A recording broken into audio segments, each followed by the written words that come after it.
Hello, Abuti. Say hello to the children. Dumelang bana.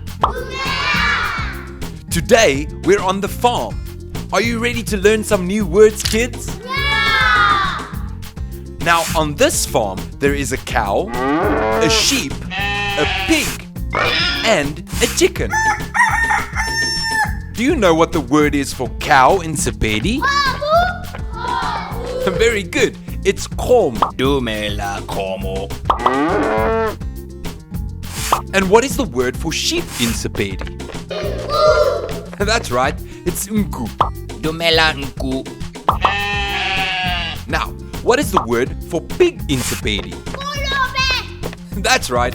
It's kolobe. Dumela kolobe. And what is the word for chicken in Sepedi? Very good. It's koho. Dumela koho. And now you know the names of the farm animals. Goodbye, Abuti. Goodbye, kids. See you next time. Shalakhabotse.